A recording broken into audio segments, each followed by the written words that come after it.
Hi all, welcome back my YouTube channel ರುಚಿ ಸವಿರುಚಿ. ಹೇಗಿದ್ರೆ ಎಲ್ಲರೂ? So friends, ನಾನಿವತ್ತು ಇರಿಕಿದವರೆ ಬೇಳೆ ಸಾಂಬಾರನ್ನ ಯಾವ ರೀತಿ ಮಾಡೋದು ಅನ್ನೋದನ್ನು ತೋರಿಸ್ತಿದ್ದೀನಿ. ನೀವು ಅದಕ್ಕೂ ಮುಂಚೆ ನನ್ನ ಚಾನಲ್ನ ಸಬ್ಸ್ಕ್ರೈಬ್ ಆಗಲಿಲ್ಲ ಅಂದರೆ ಪ್ಲೀಸ್ ಸಬ್ಸ್ಕ್ರೈಬ್ ಆಗಿ ಪಕ್ಕದಲ್ಲೇ ಇರುವಂತಹ ಬೆಲ್ ಬಟನ್ನು ಸಹ ಕ್ಲಿಕ್ ಮಾಡಿ. ಸೊ ಬನ್ನಿ, ಈಗ ನಾವು ಇದನ್ನು ಹೇಗೆ ಮಾಡೋದು, ಇದಕ್ಕೆ ಬೇಕಿರೋವಂಥ ಇಂಗ್ರೀಡಿಯೆಂಟ್ಸ್ನ ನೋಡ್ಕೊಂಬರೋಣ. ಇರಿಕಿದ ಸಾಂಬಾರಿಗೆ ನಾನು ಅರ್ಧ ಕೆಜಿಯಷ್ಟು ಇರಿಕವರೆ ಕಾಳನ್ನು ತೊಗೊಂಡಿದ್ದೀನಿ.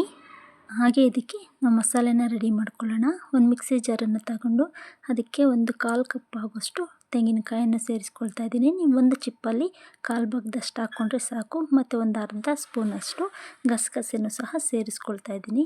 ಇದಕ್ಕೆ ಮತ್ತು ಅರ್ಧ ಇಂಚು ಚಕ್ಕೆ, ಒಂದು 4 ಲವಂಗ ಸಹ ಸೇರಿಸ್ಕೊಳ್ತಾ ಇದ್ದೀನಿ. ಈಗ ಇಷ್ಟನ್ನು ಸ್ವಲ್ಪ ನೀರನ್ನು ಸೇರಿಸ್ಕೊಂಡು ಒಂದು ಸಲ ಗ್ರೈಂಡ್ ಮಾಡ್ಕೊಳ್ಳೋಣ. ಇದು ಗ್ರೈಂಡ್ ಮಾಡ್ಕೊಂಡ್ಮೇಲೆ ಮಿಕ್ಕಿದ ಮಸಾಲೆ ಹಾಕ್ಕೊಳ್ಳೋಣ. ನೋಡಿದ್ರಲ್ವ, ಈ ರೀತಿ ಗ್ರೈಂಡ್ ಮಾಡಿದ್ಮೇಲೆ ನಾವು ಇದಕ್ಕೆ ಒಂದು ಚಿಕ್ಕ ಸೈಜಿನ ಈರುಳ್ಳಿನೂ ಸಹ ಸೇರಿಸ್ಕೊಳ್ತಾ ಇದ್ದೀವಿ. ಮತ್ತು ಒಂದು ಚಿಕ್ಕ ಸೈಜಿನ ಬೆಳ್ಳುಳ್ಳಿ ಸಹ ಸೇರಿಸ್ಕೊಳ್ತಾ ಇದ್ದೀವಿ. ಬೆಳ್ಳುಳ್ಳಿ ಸ್ವಲ್ಪ ಕಡಿಮೆನೇ ಹಾಕ್ಕೊಳ್ಳಿ ನೀವು. ಮತ್ತು ಒಂದು ಅರ್ಧ ಟೊಮೊಟೊನೂ ಸಹ ಇದಕ್ಕೆ ಸೇರಿಸ್ಕೊಳ್ತಾ ಇದ್ದೀವಿ. ನಾವು ಯಾವುದೇ ರೀತಿ ಮಸಾಲೆನ ಫ್ರೈ ಮಾಡ್ತಿಲ್ಲ, ಎಲ್ಲ ಹಸಿದೇ ಹಾಕ್ತಿದ್ದೀವಿ. ಮತ್ತು ಒಂದು ಸ್ವಲ್ಪ ಪುದೀನನೂ ಸಹ ಸೇರಿಸ್ಕೊಳ್ಳೋಣ. ಮತ್ತು ಒಂದು ಸ್ವಲ್ಪ ಕೊತ್ತಂಬರಿ ಸೊಪ್ಪನ್ನು ಸಹ ಸೇರಿಸ್ಕೊಳ್ಳೋಣ. ಈಗ ಮತ್ತೆ ಒಂದು ಅರ್ಧ ಸ್ಪೂನಷ್ಟು ಜೀರಿಗೆನೂ ಸಹ ಇದಕ್ಕೆ ಸೇರಿಸ್ಕೊಳ್ತಾ ಇದ್ದೀವಿ. ಒಂದು ಅರ್ಧ ಇಂಚಷ್ಟು ಶುಂಠಿನೂ ಸಹ ಇದೇ ಜಾರ್ಗೆ ಹಾಕ್ಕೊಳ್ಳೋಣ.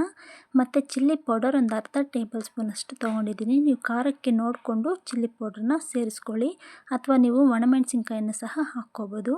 ಮತ್ತು ಇದಕ್ಕೆ ನಾವು 1.5 ಟೇಬಲ್ ಸ್ಪೂನಷ್ಟು ಧನಿಯಾ ಪುಡಿನೂ ಸಹ ಸೇರಿಸ್ಕೊಳ್ತಾ ಇದ್ದೀವಿ.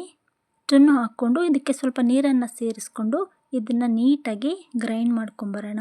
ನೋಡಿದ್ರಲ್ವ, ಇಷ್ಟು ಸ್ಮೂತಾಗಿ ಗ್ರೈಂಡ್ ಮಾಡ್ಕೋಬೇಕು.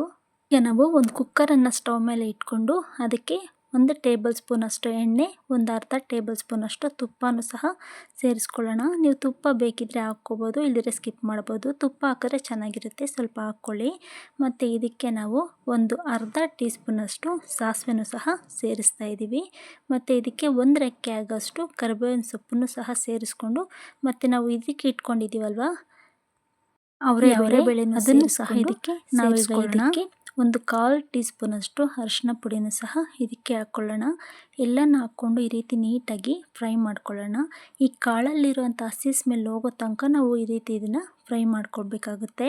ನಾನಿವತ್ತು ಅರ್ಧ ಕೆಜಿ ಬೇಳೆಗೆ ತೋರಿಸ್ತಿದ್ದೀನಿ. ನೀವು 1 ಕೆಜಿ ಬೇಳೆ ಆದರೆ ಇದೇ ಮಸಾಲೆನ ಡಬ್ಬಲ್ ಹಾಕ್ಕೋಬೇಕಾಗುತ್ತೆ. ನೋಡಿದ್ರಲ್ವ, ಈ ರೀತಿ ಫ್ರೈ ಮಾಡ್ಕೋಬೇಕು. ಈ ರೀತಿ ಫ್ರೈ ಆದಮೇಲೆ ಈಗ ನಾವು ರುಬ್ಬಿಟ್ಕೊಂಡಿದ್ದೀವಲ್ವ ಮಸಾಲೆ, ಅದನ್ನು ಸಹ ಇದಕ್ಕೆ ಸೇರಿಸ್ಕೊಳ್ಳೋಣ. ಪೂರ್ತಿಯಾಗಿ ಮಸಾಲೆನ ಸೇರಿಸಿ ಅದೇ ಜಾರ್ಗೆ ಸ್ವಲ್ಪ ನೀರನ್ನು ಸಹ ಸೇರಿಸಿ ಇದಕ್ಕೆ ಸೇರಿಸ್ಕೊಳ್ಳೋಣ. ನಾವು ಇದನ್ನು ಒಂದು 5 ನಿಮಿಷ ಇದೇ ಮಸಾಲೆಯಲ್ಲಿ ಚೆನ್ನಾಗಿ ಫ್ರೈ ಮಾಡಬೇಕಾಗುತ್ತೆ. ಯಾಕಂದರೆ ನಾವು ಮಸಾಲೆಗೆಲ್ಲ ಹಸಿದೇ ಹಾಕಿರೋದ್ರಿಂದ ಆ ಹಸಿ ಸ್ಮೆಲ್ ಹೋಗೋ ತನಕ ನಾವು ಇದೇ ಮಸಾಲೆಯಲ್ಲಿ ಫ್ರೈ ಮಾಡ್ಕೋಬೇಕಾಗುತ್ತೆ.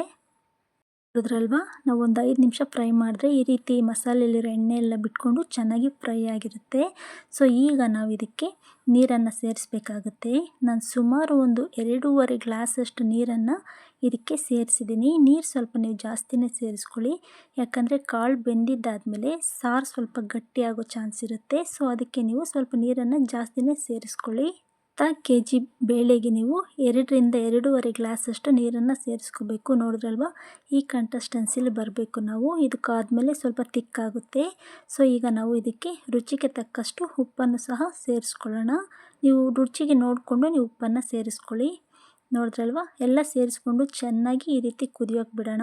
ಏನಿಲ್ಲ ಅಂದರೂ ಒಂದು 10ರಿಂದ 15 ನಿಮಿಷ ಹೈ ಫ್ಲೇಮಲ್ಲಿ ಚೆನ್ನಾಗಿ ಇದು ಕುದಿ ಬರಬೇಕಾಗುತ್ತೆ. ಈ ರೀತಿ ಕುದಿ ಬರೋ ಟೈಮಲ್ಲಿ ಮಧ್ಯ ನಾವು ಈ ರೀತಿ ತಿರುಗಿಸ್ಕೊಳ್ತಾ ಬೇಯಿಸ್ಕೋಬೇಕಾಗುತ್ತೆ, ಇಲ್ಲಾಂದರೆ ತಳ ಹತ್ತೋ ಚಾನ್ಸಸ್ ಇರುತ್ತೆ. ನೋಡಿದ್ರಲ್ವ, ಈ ರೀತಿ ಕಾಳೆಲ್ಲ ಹಂಚು ಹೊಡಿಬೇಕು, ಅಲ್ಲಿ ತನಕ ನಮಗೆ ಸಾಂಬಾರು ಬೇಯಬೇಕಾಗುತ್ತೆ. ಈಗ ನಮಗೆ ಸಾಂಬಾರು ರೆಡಿಯಾಗಿದೆ. ಸೊ ಈಗ ನಾನು ಮುದ್ದೆ ಜೊತೆ ಈ ಸಾಂಬಾರನ್ನ ಸರ್ವ್ ಮಾಡ್ತಾಯಿದ್ದೀನಿ. ನಮ್ಮ ಮನೇಲಂತೂ ತುಂಬಾ ಇಷ್ಟಪಟ್ಟು ತಿಂದರು ಈ ಸಾಂಬಾರು, ಅಷ್ಟೊಂದು ರುಚಿಯಾಗಿತ್ತು. ಸೊ ನೋಡಿದ್ರಲ್ವ, ನೀವು ಒಂದು ಸಲ ಇದನ್ನು ಟ್ರೈ ಮಾಡಿ ಹೇಗಿತ್ತು ಅನ್ನೋದನ್ನು ನನಗೆ ಕಾಮೆಂಟ್ ಮಾಡಿ ತಿಳಿಸಿ. ಮತ್ತು ಇಲ್ಲಿ ತನಕ ನನ್ನ ಚಾನಲ್ನ ಸಬ್ಸ್ಕ್ರೈಬ್ ಆಗಲಿಲ್ಲ ಅಂದರೆ ಪ್ಲೀಸ್ ಸಬ್ಸ್ಕ್ರೈಬ್ ಮಾಡ್ಕೊಳ್ಳಿ. ಇನ್ನಷ್ಟು ರೆಸಿಪೀಸ್ಗಾಗಿ ನನ್ನ ಚಾನಲ್ನ ಫಾಲೋ